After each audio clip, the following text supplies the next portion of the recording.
Bien, jóvenes, este es el cuarto vídeo de la restauración. Yo creo que lo terminaremos o no en este cuarto vídeo. Y estábamos hablando de las fuerzas de oposición. Y habíamos hablado de las fuerzas de oposición republicanas, del papel de Zorrilla y luego de Melquiades Álvarez. Y luego las fuerzas de oposición nacionalistas, con las dos ramas del nacionalismo catalán. Este más antiguo de las gigas, de derechas, católicos y más bien regionalista, con Cambó. Y luego otro que va a salir ya, más bien en el siglo XX, que es más independentista, más, de un nacionalismo más radical, más de izquierdas, republicano y anticlerical, que es Esquerra Republicana de Cataluña, que nació de Estat Català de Francesc Macià y luego con Lluís Companys. Bien, pero digo que va a ser siempre pacífico, con pequeñas excepciones, que si los escamots y la bandera negra y todas esas cosas, que son, nada, básicamente el nacionalismo catalán siempre fue bastante democrático, hay que decírselo. Luego está el nacionalismo vasco. Aquí también me tenéis que filtrar, claro. El nacionalismo vasco tiene otro fondo. También es verdad que en el País Vasco está habiendo un movimiento industrial considerable con la metalurgia y está habiendo un desarrollo económico considerable. Pero esto también va acompañado por este movimiento romántico de nostalgia del pasado y de este espíritu nacionalista, ¿no? De este pueblo, de este Folgeix y demás. Y entonces esto se crea sobre el pueblo vasco y sobre la lengua del euskera. Y aquí tiene que hablar de una persona que es Sabino Arana Gorri, este señor de aquí, que es un experto en lenguaje. Y de hecho él va a estudiar muchísimo este euskera, vamos, y lo va a... La lengua vasca no tenía una gramática, no tenía un diccionario, no tenía unas normas, y él le va a dar esa forma. Y de hecho, una cosa, cuidado, no te voy a decir 90, pero la mitad se lo va a inventar. O sea, toda la mitad de las estructuras gramaticales y la mitad de las reglas son una creación, son neologismos que se va a inventar él, ¿eh? Y se va a inventar muchísimas palabras. Por ejemplo, os pongo un ejemplo, a los vascos que se llaman Luis le llaman Coldo. Le llaman Coldo. No, el nombre de Coldo se lo inventó Sabino Arana, porque él fue a la raíz del nombre Luis, que tiene dos raíces germánicas. Luis es un nombre germánico, y una es Alois, pero la otra es Clovis. De hecho, os habéis dado cuenta que los reyes de Francia se llaman todos Luis. Es que el primer rey de Francia, hermano, se llamaba Clovis. Y entonces de Clovis se fue a la raíz más alejada posible de la lengua castellana y sacó Coldo. Pero es que no, vamos, vosotros ir a cualquier cementerio del País Vasco a ver si veis una lápida antigua, pero antigua de verdad con un nombre un tío que se llame Coldo, ninguno. Entonces, este sentimiento de un nacionalismo y una lengua que en gran medida es un neologismo. Eso podríamos discutirlo largo y tendido. Da la casualidad que este tema se lo mismo. Bien, este hombre empieza en Vizcaya. Y este sentimiento nacionalista empieza en Vizcaya. Y el vizcaitarrismo es esto. Por ejemplo, nosotros escribimos Vizcaya con B, con V, pues ellos la escriben con B para jorobar. Nosotros ponemos C en todas partes, pues ellos ponen K. Bien, empieza en Vizcaya. Y de hecho, esta originariamente es la bandera que él se inventa sobre esta futura patria vasca, que es lo más antiguo del mundo, que era de Vizcaya, que no es más que una copia de la bandera de Gran Bretaña y en verdad es una copia de la bandera de Escocia, con la cruz de San Andrés. ¿Qué carácter? Luego lo fueron extendiendo a Guipúzcoa y luego la última es Navarra perdón, Álava y Navarra. De hecho, el nacionalismo vasco es fuerte en Vizcaya y en Guipúzcoa. En Álava no. En Álava no es fuerte. Bien, de hecho él fundará el Partido Nacionalista Vasco en 1897 y está su bandera, la icorriña. Esta es la bandera de un partido, ¿eh? El Partido Nacionalista Vasco, que luego ha terminado siendo la bandera de la comunidad autónoma. ¿Por qué se caracteriza el nacionalismo vasco? Es mucho más de derechas, muy clerical, es muy clerical, está muy vinculado con la izquierda, el rollo de las cruces, ¿eh? O sea, es el único, el Partido Nacionalista Vasco es el único partido que en España que yo conozco que tiene un santo patrón, que es San Ignacio de Loyola, anda, que cogieron también. Pues eso, es muy de derecha, muy clerical, muy, en mi opinión, mucho más cerrado y más rural que el nacionalismo catalán, que es mucho más burgués y mucho más urbano. El rollo de que los vascos son el origen, vamos, que la lengua vasca no tiene nada que ver con el latín y que vamos, que la lengua más antigua del mundo y todas esas cosas, bla, bla, bla, bla, bla, bla. Hay mucha tontería también con eso, ¿eh? Eso ya os lo digo yo como historiador que soy. ¿Eh? Pero cuidado. Yo no me voy a meter más con la figura de Sabino Arana Gorri. Pero os digo una cosa, si queréis saber cómo era este tío y de qué rollo iba, es más que os lo diga yo, poned citas.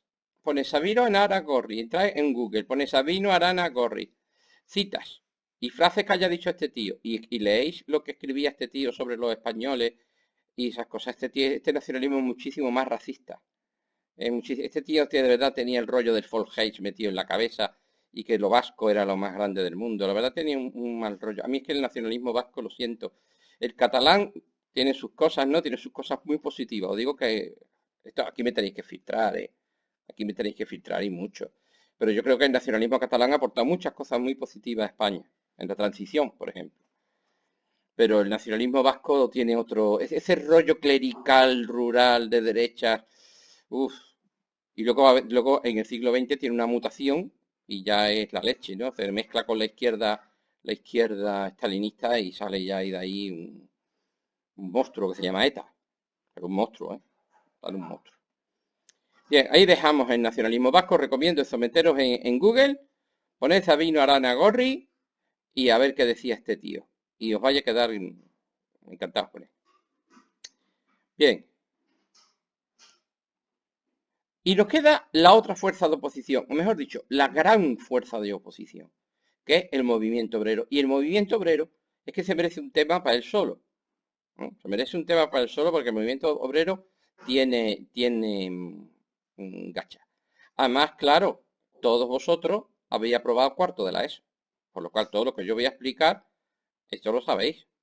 Y no habéis hecho, no, perdona, vosotros no habéis hecho historia de primero bachillerato porque sois los de ciencia, ¿no? Los de letras sí.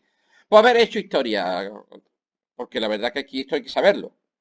Una cosa, el tema del movimiento obrero en España, una cosa es el tema del movimiento obrero en España, que es lo que tenéis que se os va a preguntar en selectividad. ¿Eh? Y otra cosa es saber del movimiento obrero. Hay cosas que vosotros en selectividad no tenéis que explicar. Porque las tenéis que dar por obvias. Es como cuando hablamos del antiguo régimen. ¿Os acordáis que el rollo de los estamentos y todas esas cosas? Que eso no hacía falta explicarlo, sino darlo por obvio. Pues aquí el movimiento obrero también tienes tú que dar por obvio. Tú no tienes que ponerte a explicar la diferencia entre un marxista y un anarquista. Pero sí que tienes que saberlo. Porque si no, no lo entiendes. Si no, no entiendes cómo va, lo que van a ir haciendo uno y lo que van a ir haciendo otro.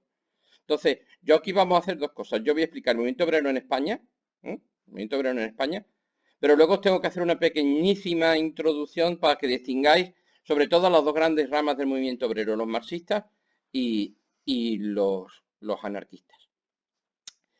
¿Cuándo empieza a tomar forma el movimiento obrero? Bueno, oficialmente en 1848. Bueno, antes estaba el socialismo utópico y saca. La palabra socialista viene de los republicanos. En la Revolución Francesa del 48, esto no hace falta que lo sepáis para selectividad, lo estoy soltando yo el rollo. En la Revolución Francesa de 1848, los republicanos se pelearon, para variar, en dos grupos. Los republicanos políticos, que consideraban que los hombres tenían que ser iguales ante la ley, y los republicanos sociales, que consideraban que los hombres, además de ser iguales por ante la ley, por supuesto, además tenían que conseguirse la igualdad social, es decir, la igualdad económica, acabar con la injusticia social, que hubiera ricos y pobres.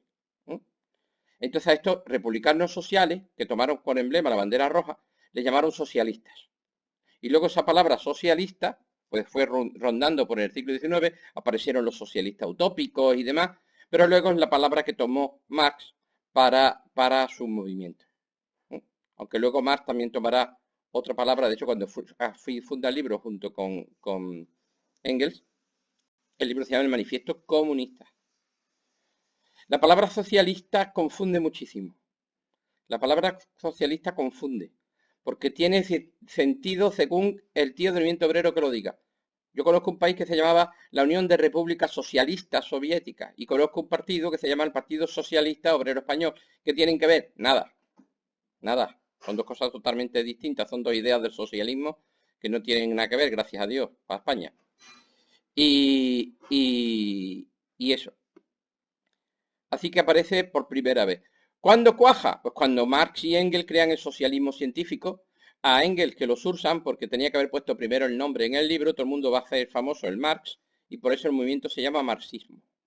El socialismo científico es de Marx y de Engels, pero vamos a llamarle marxista. Y son los de la bandera roja. Y Marx va a fundar la AIT, la Asociación Internacional de Trabajadores, porque ellos decían que las grandes revoluciones habían fracasado, como por ejemplo la Revolución Francesa, pues porque fue francesa, que las revoluciones tenían que ser internacionales. Una cosa, habemos visto antes, no soy yo bruto, hemos visto antes el movimiento obrero, ¿verdad? El movimiento obrero, anda, estoy fatal. Hemos visto antes los nacionalistas, ¿verdad?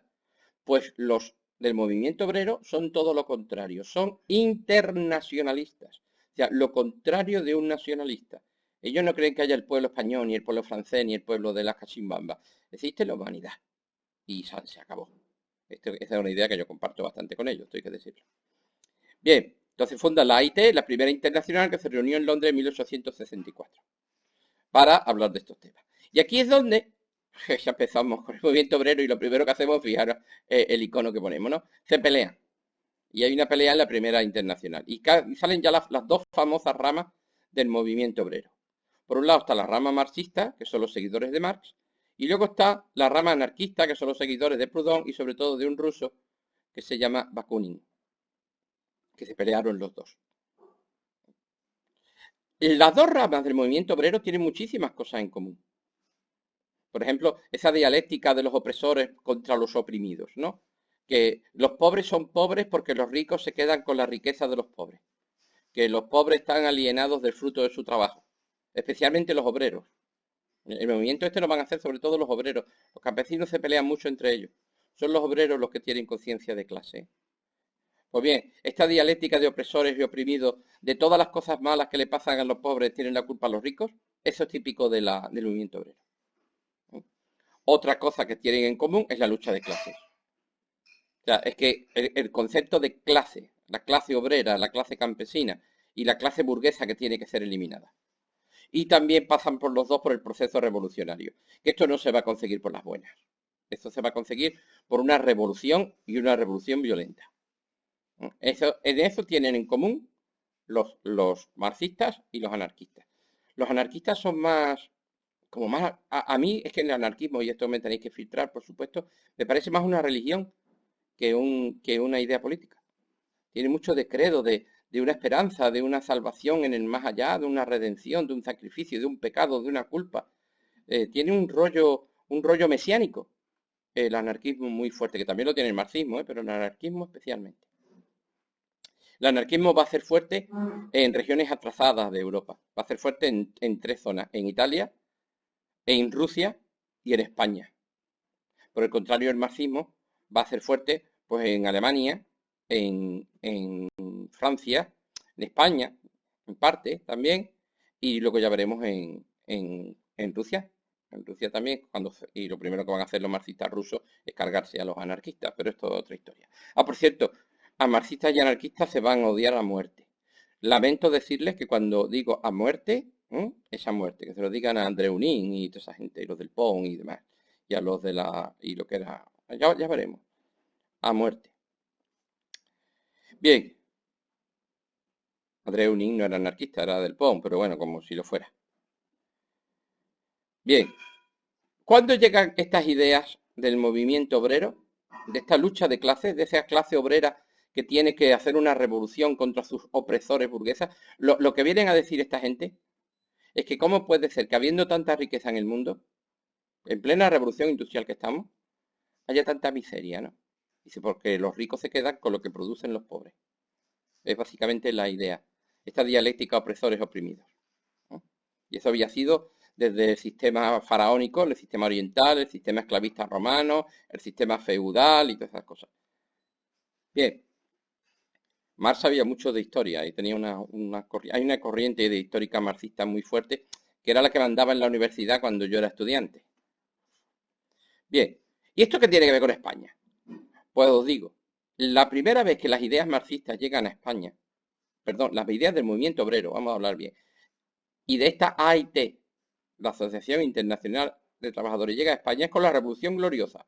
En el tema anterior, en 1868.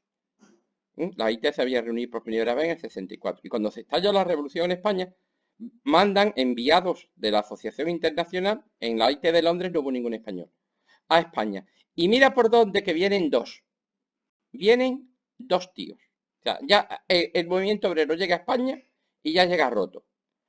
Marx mandó a su yerno, me parece que era, sí, su yerno, no su cuñado, su yerno, estaba casado con su hija, que se llama Lafargue. Y Lafargue se le llamará, Lafargue, viene a España. Y los anarquistas mandaron a Fanelli, que también viene. ¿Y cómo viene? Pues Lafargue va a Madrid y Fanelli va a Barcelona, a liarla. Y entonces ya vamos a tener que el movimiento obrero se va a extender en España de dos focos distintos, con las dos ideas enfrentadas.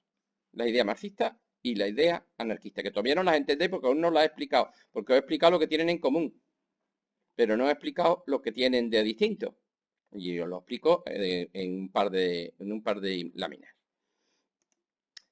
Por cierto, la primera vez que hubo normas contra la AIT fue Serrano, la dictadura de Serrano, la República. Curiosamente, el primero que hizo normas severas y prohibió e ilegalizó a la AIT fue el general Serrano de la Primera República, o la República del 74, o lo que fuera que había allí cuando estaba Serrano, ¿no?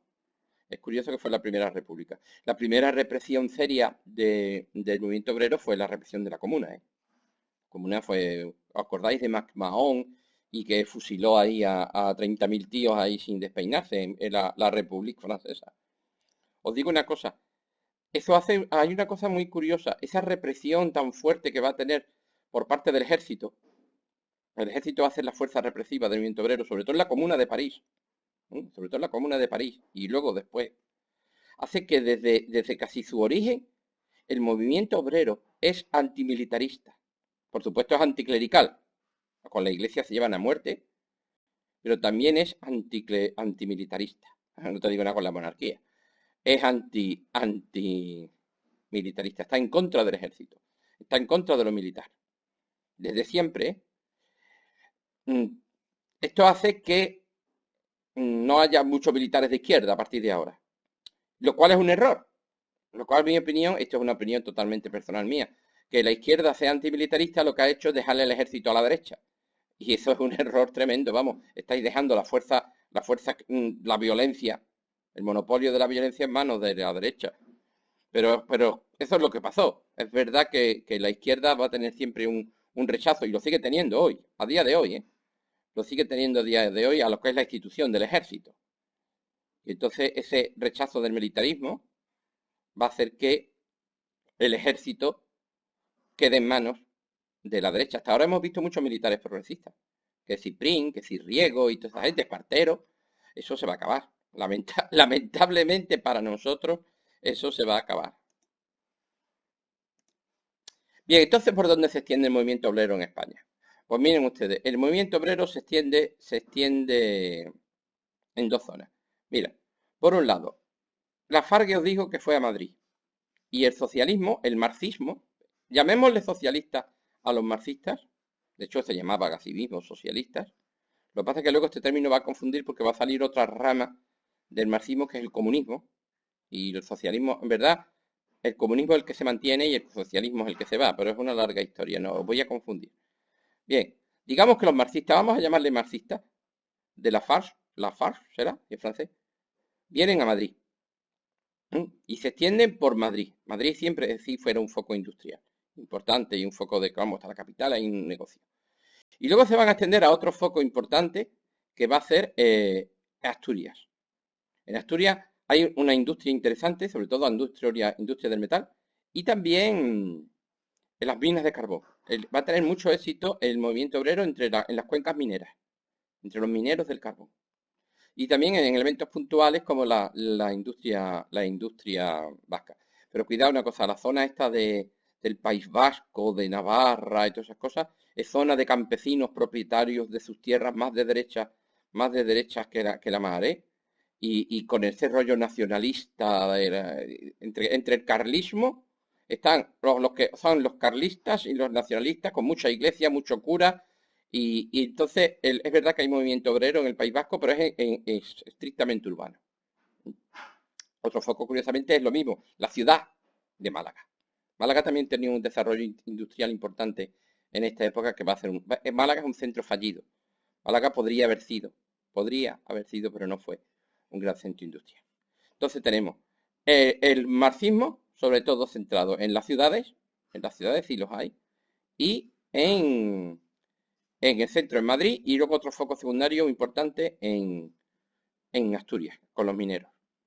¿Y dónde se extendió el anarquismo? El anarquismo se extendió en dos grandes zonas.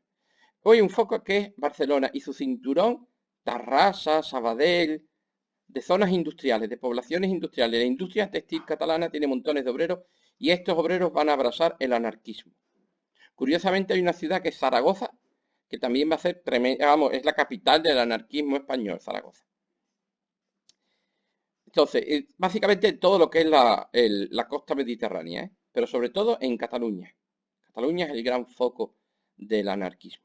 Y luego hay otro foco muy curioso que no tiene nada que ver, que son los jornaleros, es decir, los campesinos sin tierra de la Andalucía occidental.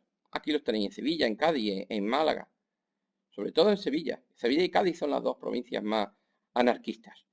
Y entre esta gente, que no tienen nada,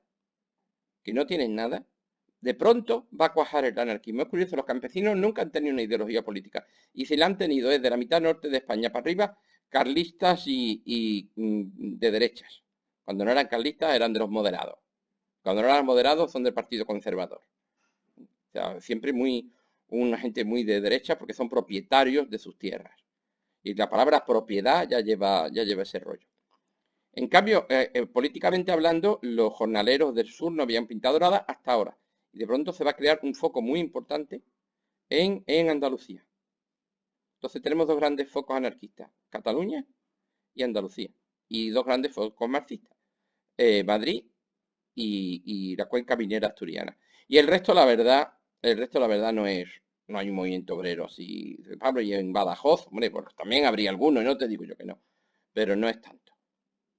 Bien, entonces lo tenemos aquí. Por supuesto, estas fuerzas no tienen absolutamente nada que hacer en el sistema de turnismo de la restauración. No la tienen nada que hacer ni los republicanos, ni los nacionalistas, y menos el movimiento obrero. Vamos, tú le hablas a Cánovas de socialistas, banderas rojas, y de lucha de proletariado y de lucha de clases, y vamos, le da un tic, ¿eh? Vamos, le salen granos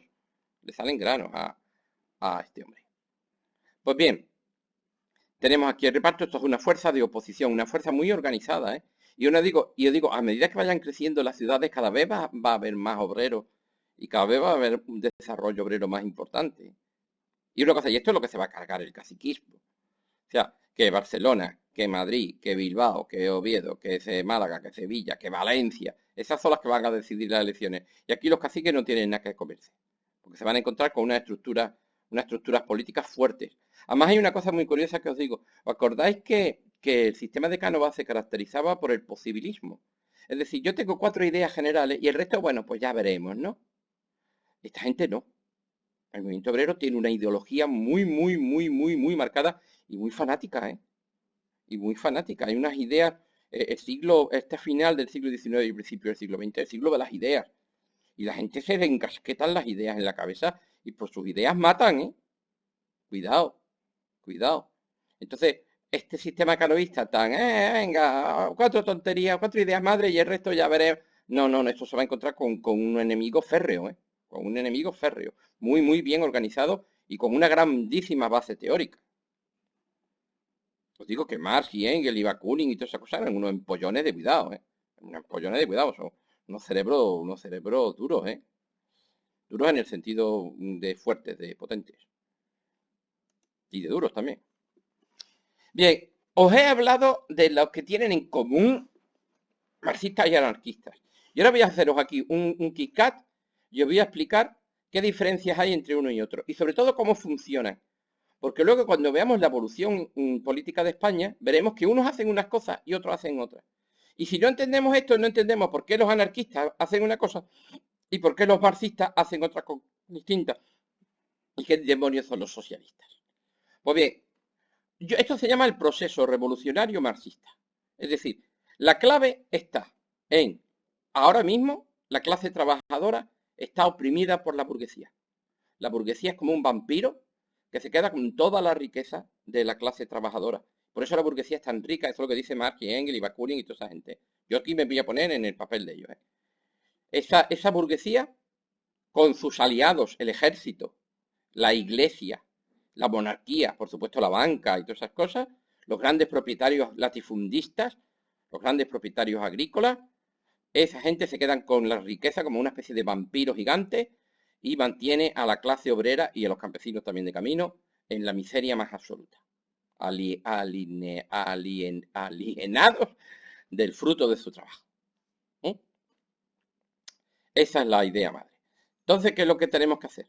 Pues tenemos que ir de este camino, de esta sociedad donde la burguesía manda y se queda con toda la riqueza que producen los trabajadores y tiene a un ejército y a una guardia civil y a unos curas que te comen la cabeza para mantener a los obreros explotados y sometidos, tenemos que ir a lo contrario, tenemos que hacer este camino entero, llegar hasta la justicia social. ¿Qué es la justicia social? Un sitio donde los seres humanos sean realmente iguales, donde nadie explote a nadie, donde nadie se quede con la riqueza de nadie y donde todos los seres humanos tengan exactamente lo que se merecen por su trabajo y por su esfuerzo.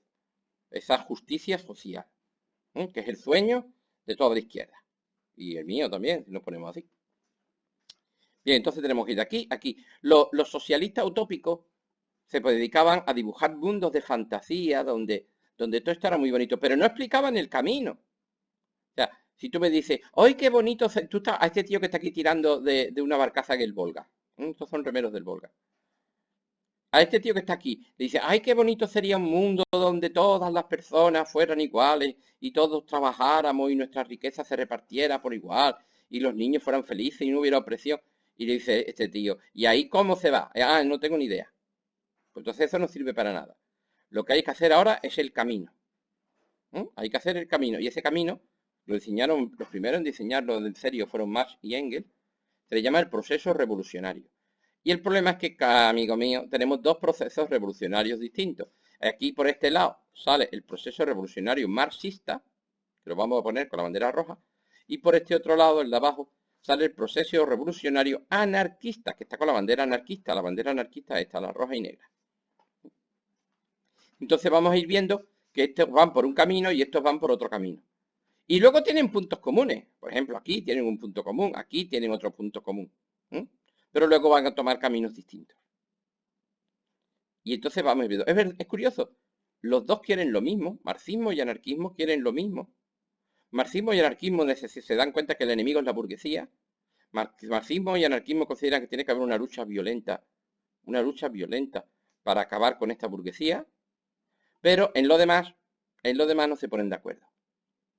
¿Por qué? Porque el marxismo es muy disciplinado. Mira, Marx le da la importancia a la economía. Si ustedes estudian el materialismo histórico de Marx, también se estudia en filosofía y en historia, lo importante es la economía y lo demás son tonterías. Lo demás son tonterías. En cambio, los anarquistas dicen que no, que la economía sí, que la economía es importante, pero luego está el bien más preciado de los hombres, y eso lo dicen los anarquistas, que es la libertad. Los anarquistas consideran que la libertad es lo más importante. Sí, y la economía también, pero la libertad. Y de hecho consideran que todo poder, que toda autoridad, que todo hombre que manda a otro hombre, que toda persona que da órdenes a otra persona es algo malo. Que el poder corrompe y que la autoridad corrompe. Por eso anarquía significa sin gobierno. Que no debe de mandar nadie. Que no debe de mandar nadie. Porque todo el que manda se termina corrompiendo y termina siendo autoritario y termina usando su poder, el poder en su favor.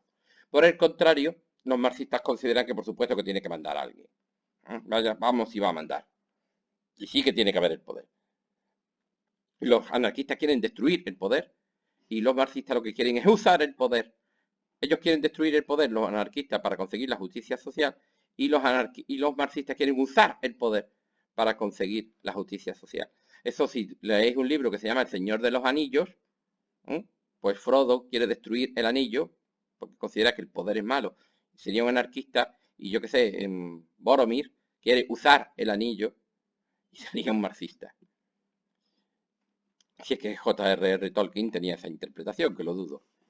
Vamos, no tenéis ni idea de quién estoy hablando, ni sabéis quién es J.R.R. Tolkien, ni sabéis quién es Frodo, ni sabéis quién es Boromir, ni el anillo, ni mi abuela, y yo que hago perdiendo el tiempo explicándose estas cosas. Bueno, vamos a ello. Esto es larguito. O casi hago, espera, vamos a hacer una cosa, llevamos 30 minutos de vídeo, vamos a hacer un vídeo solo para explicar esto, ¿vale? Y así no lo cargamos tanto. Hasta ahora...